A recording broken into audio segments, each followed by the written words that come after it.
السلام علیکم.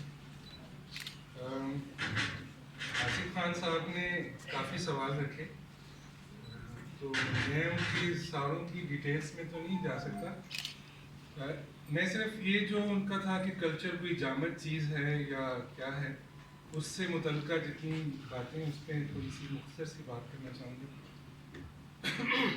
اور یہ کہ انہوں نے کہا انڈس ساگا کی مثال دی اور رومیلا تھاپر کی کہ وہ پورے انڈیا کا ایک کلچر ہے یا صرف جو انڈس سویلائزیشنس کا ایک کلچر ہے.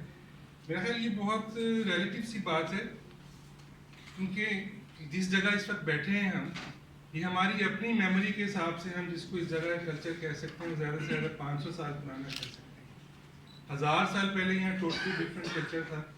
2000 پہلے یہاں گندھارا سویلائزیشن تھی, بدھ کلچر تھا. تو کلچر تو بدلتا رہتا ہے, کلچر چینج ہوتا رہتا ہے, کلچر ایوالو ہوتا ہے.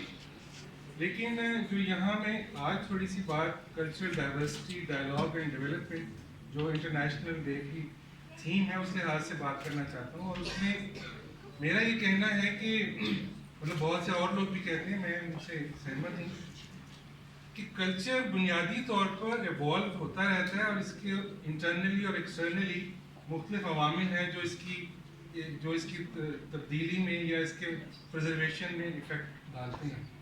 بنیادی طور پر کلچرل ڈائیورسٹی کی بات کرنا, بے شک کلچرل ڈائیورسٹی کو پروموٹ کرنا, پروٹیکٹ کرنا, پریزرو کرنا یا اس کے اگینسٹ جانا, اور جو سوشل ڈیولپمنٹ کا پروسیس ہے یہ پولیٹیکل پروسیس ہے, اس میں پاور ڈائنامکس انوالو ہے.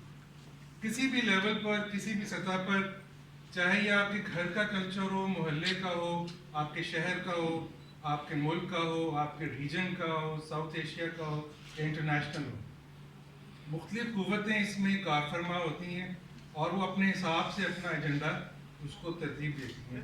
یو این نے بھی جو انٹرنیشنل کلچرل ڈے کو منا رہا ہے اس میں بنیادی طور پر ڈائیورسٹی کو پروٹیکٹ کرنے, اس کی رسپیکٹ کرنے کا ہے. لیکن اس کے ساتھ جڑے ہوئے بہت سے اور سوالات ہیں جو بالکل سادہ نہیں ہیں, ہم اس کی ڈیپر لیئرز میں جا سکتے ہیں.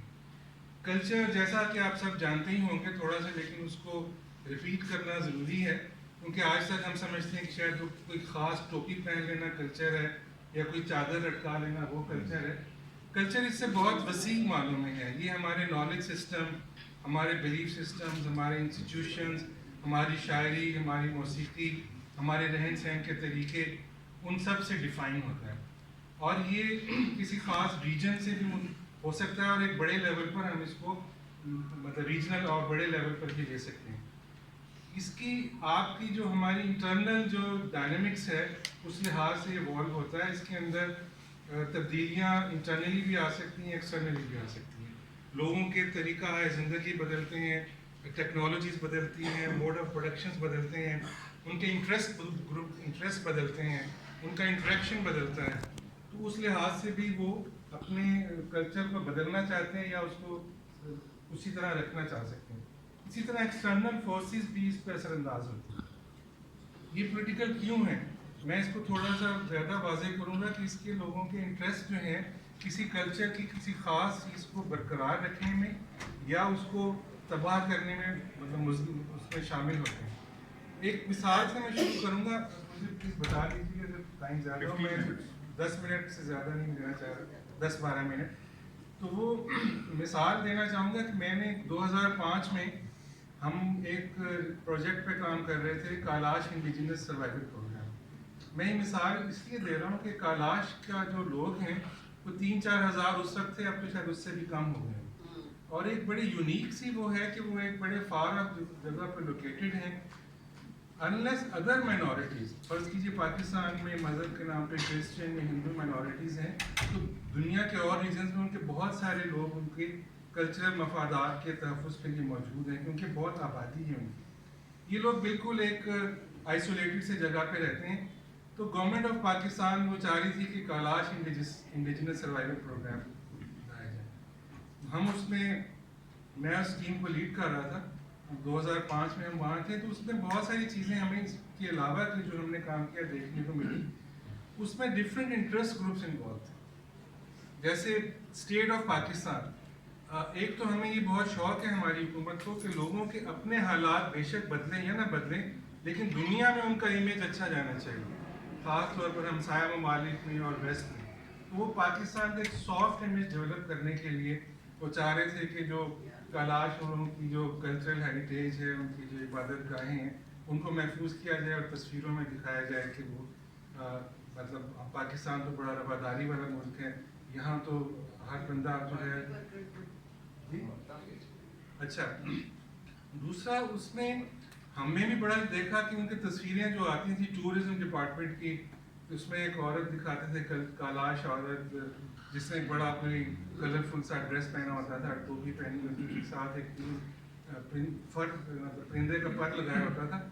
بڑی آئیڈیلک سی جگہ لگ رہی تھی. ہم جب گئے تو اس چیز پہ میں بعد میں آتا ہوں کہ کلاش لوگوں کی اپنی صورتحال کیا تھی اور وہ کیا چاہ رہے تھے اور انٹرسٹ گروپ کیا چاہ رہے تھے. ٹورزم والے چاہ رہے تھے کہ یہاں میکسیمم ٹورزم بڑھے، اس کے لیے وہ اس کی کلچرل پریزرویشن چاہ رہے تھے. پاکستان گورنمنٹ کلچر پریزرویشن چاہ رہی تھی. اس کے ارد گرد لوگ جو کبھی والی چترال ہوتے تھے، انہوں نے جو بارڈرنگ نوری قبائل سے لوگ ان کی پروٹیکشن کے لیے ان کے جو 2-3 جگہیں تھیں اس پہ رکھے تھے. وہ آہستہ آہستہ بڑھ گئے اور انہوں نے اس کو کنورٹ کرنا شروع کر دیا، ریلیجیسلی کنورٹ کرنا شروع کر دیا. چوتھا یہ ہے کہ اب جو ان کی اپنی صورتحال تھی کہ ان کی لائیولیہڈس کیا ہیں، ان کے طریقے حال زندگی کیا ہیں، یعنی سوشل ڈیولپمنٹ کے حساب سے ہم کیا دیکھ رہے ہیں، جو ہمارا آج کی تقریب کا خاص موضوع بھی ہے کہ کلچرل ڈائیورسٹی اور سوشل ڈیولپمنٹ اور ڈائلاگ کا کیا تعلق ہے. اب آپ ان کی خواتین کی صورتحال دیکھیں. ایک کلچرل پولیٹیکل ریپرزنٹیشن برائے نام تھی، ان کے جو بہت الیکشنز بھی بہت زیادہ انفلوئنس ہوتے تھے. اور دوسرا یہ کہ اب ان کی جو خواتین کی جو بہت ڈریس بڑا دیکھنے پہ ایگزوٹک لگتا تھا، وہ کئی کلو وزنی ڈریس ہے ان کا، جو ان کو پورا سال پہننا پڑتا ہے. اس میں چینج ان کو پانی میسر نہیں، نہانے کی سہولت میسر نہیں، تو وہ تبدیل بھی کچھ سال بعد ہی 6 مہینے بعد کرتے. ٹھیک ہے. اس کے بعد جو ان کا ایک بھاشا لینی سینٹرز ہیں جو کلچر سے ہی جڑے ہوئے ہیں. اب اگر کلچر پرزرویشن کی بات کریں، اس میں یہ ہے کہ اگر وہ پریگننٹ ہوں اور آخری 2-3 مہینے ہوں یا ان کے مینسٹرل سائیکلز ہوں، تو بھاشا لینی سینٹرز میں باقی لوگوں سے علیحدہ ان کو رہنا ہوتا ہے. اور وہ بہت ہی مشکل اور تکلیف دہ صورتحال تھی، ٹھنڈے فرش اور اس کے اندر کوئی گھر کی سہولیات نہیں. تو لیکن وہ اس کو بھی پریزرو کرنا چاہ رہے تھے. 2 طریقے وہاں تھی. ایک آغا خان ڈیولپمنٹ تھی، وہ تو ان کے جو انسانی مسائل ہیں ان کو حل کرنا چاہ رہے تھے. باقی ٹورزم والے گورنمنٹ آف پاکستان والے اسی طرح رکھنا چاہ رہے تھے. اب سوال یہ پیدا ہوتا ہے کہ کلچرل ڈائیورسٹی میں کلچرل پریزرویشن اور کلچرل چینج کا کیا تعلق ہے. دیکھیں، چینج تو آنی ہی آنی ہے، ہم اس کو روک نہیں سکتے. ہم اس کو چاہیں یا نہ چاہیں چینج آئے گی. لیکن ہم یہ نہیں کہہ سکتے کہ ہمارا کلچر کسی اور کلچر سے زیادہ سپیریئر ہے یا ہم انفیریئر ہیں. اس میں 2 طرح کی اپروچز ہیں.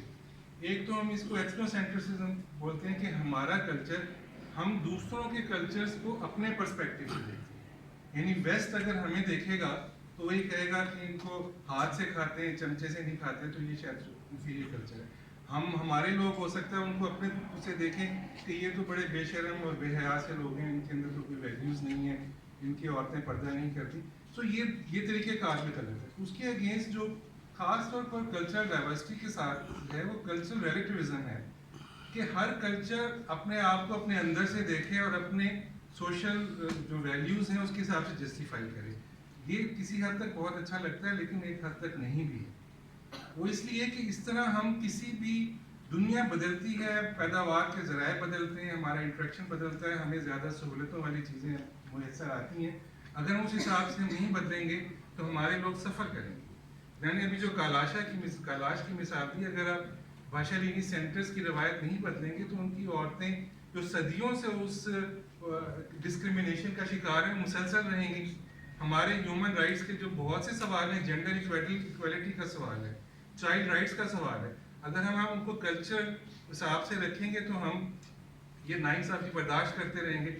ہم پنچایتی کلچر کی ٹریڈیشن کو رکھنا چاہیں گے تو ہم دیکھیں گے کہ ہماری جو اپنی ویلیوز ہیں وہ ہمارے اپنے اوپر بہت ڈسکریمنیٹری انداز سے اپلائی ہوتی ہیں. اس لحاظ سے یہ ایک آپ کو بہت مثال ہے، ہمارے بہت سے سینئر دوست بھی موجود ہوں گے. ایک لاہور میں ایک آسما جیلانی کے جو آفس میں ایک لڑکی مرڈر ہوئی تھی جس نے اپنی پسند سے شادی کی تھی اور چلی گئی تھی. اس کو سینٹ میں ایک لیڈر نے کہا کہ تو ہمارے کلچر کا حصہ ہے، اگر اس کو گولی مار وہ اجمل خٹک تھے میرے، باقی آپ کو میں تصدیق کر دیں، سینٹ کے ممبر تھے کہ یہ تو پختون ٹریڈیشن کا حصہ ہے جو ہے. تو اس لحاظ سے ہمیں یہ چیزیں دیکھنی چاہیے. ہمیں ڈائلاگ یہاں کس لیے ضرورت ہے، جو ہماری تھیم کا مسئلہ ہے وہ یہ ہے کہ ہمیں اس چیز کو اوپنلی دیکھنا چاہیے، ہمیں انسیکیور نہیں ہونا چاہیے. ہمیں دیکھنا چاہیے کہ ہماری سوشل ڈیولپمنٹ میں کیا چیز اچھی ہو سکتی ہے، کیا چیز بری ہو سکتی ہے، انسان کس سے فائدہ اٹھا سکتا ہے. اس لحاظ سے میں آصف صاحب کے سوال کا جواب دینا چاہوں گا. انہوں نے جو بھی سوال کیے صوبے، بنیادی بات یہ کہ انسان کس سے فائدہ اٹھا سکتے ہیں.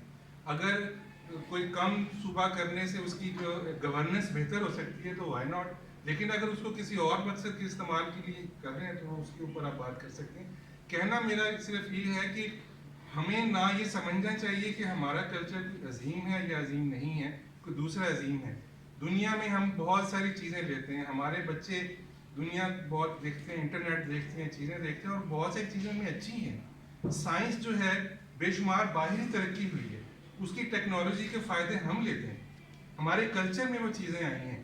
اس کے ساتھ ساتھ اگر ہماری بہت سی روایات ہیں، ہمارے کو تہوار ہیں، ہماری شاعری ہے، ہمارا میوزک ہے، یہ ہمارا ورثہ ہے، ہمیں اس کی بھی پروگریس کرنا چاہیے. سو کہنا یہ ہے کہ کلچر کا ایک آرگینک ایولیوشن جو ہے ہمیں اس کی ترویج کرنی چاہیے. ڈائلاگ سے ہمیں دیکھنا چاہیے کہ کون سی چیز بہتر ہے، تو ہمیں رسپیکٹ کرنی چاہیے اور پھر کلچرز کی، لیکن صرف کلچر کے نام پہ ڈسکریمنیشن کو بھی الاؤ نہیں کرنا چاہیے. تو میں صرف یہی بات کرنا چاہ رہا ہوں. بہت شکریہ.